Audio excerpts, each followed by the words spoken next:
Hi there, my name's Scott McDonald, and today I'm going to teach you how to do a 1 and 3 on Trampwall.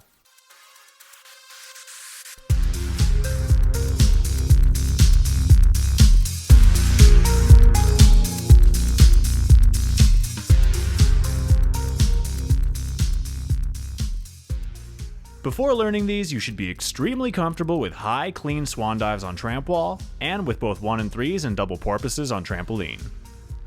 As always, I highly recommend wearing wrestling shoes, learning on the short side of a tall wall, and having a friend throw a mat. This will help keep things as safe as possible.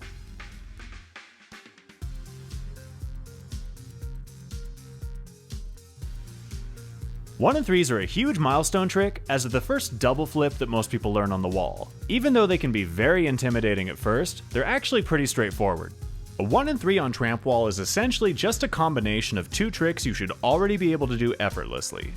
Everything is pretty much identical to a swan dive up until you leave the wall, and once you're in the air, it should feel just like a 1 and 3 on trampoline. You don't need to extend as early or as fully as you would see in competitive trampolining, but it's a stylistic choice. The hardest part of learning this trick is just getting yourself to try it. Once you manage to work up the courage, here's how it's going to go.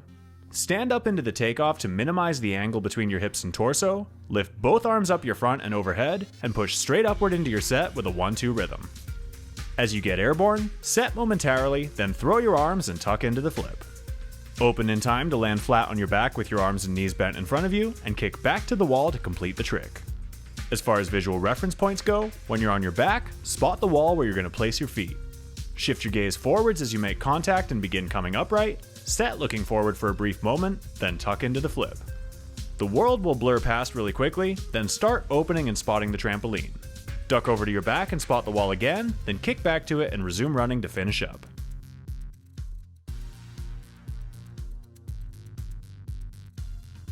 When first learning, you'll probably rush into the flip straight off the wall and hold the tuck until you hit the bed. This is perfectly natural, and it's much safer to overdo the flip than to underdo it.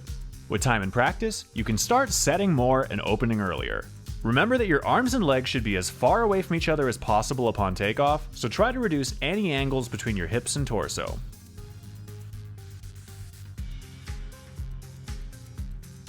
Now that you understand how 1 and 3s work, let's break them down into a few simple drills. For our first drill, you're just going to bounce on your feet facing the wall and do a 1 and 3 to your back. This will help you get used to the whole flipping twice with the wall in your face thing, which can be extremely unsettling at first. It's also going to help you feel out your placement in the bed and get used to returning to the wall, as most people drop their legs and lift their chest early on their first attempts. Make sure you're landing with your knees bent and feet raised, then consciously directing yourself back into a wall run. Once you've done a few, begin paying attention to your visual reference points, setting a little longer, and going higher.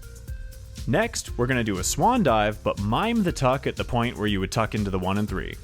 You don't want to hold on at all, just tap your legs and immediately open, but this will help you get used to setting and feeling out the takeoff timing out of a wall run.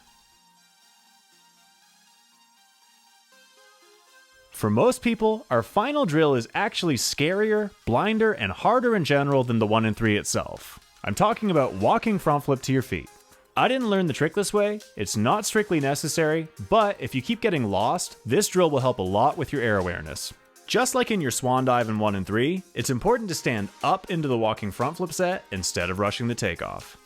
You want it to feel as floaty as possible, so make sure you're not pushing outward or throwing down particularly aggressively. Once you can consistently land on your feet, you can also take things a quarter flip further and over-rotate to your hands and knees, or even your stomach.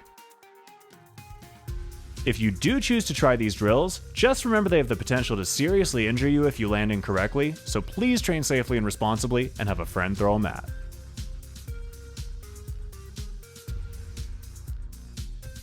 Let's explore some common 1 and 3 mistakes and how to either fix them or just avoid them outright.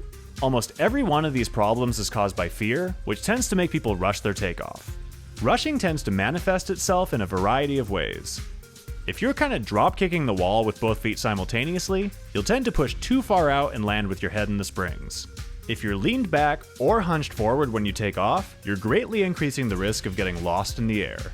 If this keeps happening, revisit the drills and focus on setting properly, pushing upward with a 1-2 rhythm, and getting rid of any angles in your body.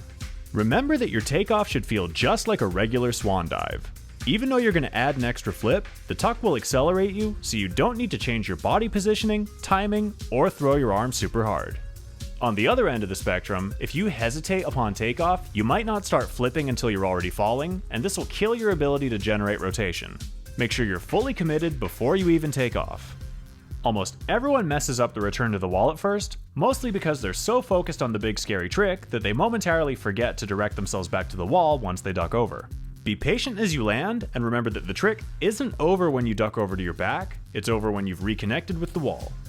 That said, a few other things can mess with your return, namely landing with locked legs, with dropped legs, with your legs too close to your chest, or simply having improper placement in the bed. Landing too far out means having your head in the springs, which is pretty unpleasant and tends to return you to the wall very linearly and aggressively. Landing too close is actually sketchier, as the springs between you and the wall will actively push you away from the face and sometimes leave you stranded in the void. In any case, I'm going to wrap things up now, but I hope this video gave you everything you need to learn 1 and 3s on wall. If you have any questions, just let me know in the comments below. As always, please like, share, and subscribe to keep up to date with new videos. Message me on Instagram at Scott A. McDonald if you're interested in coaching or workshops. And until next time, good luck, happy training, bye.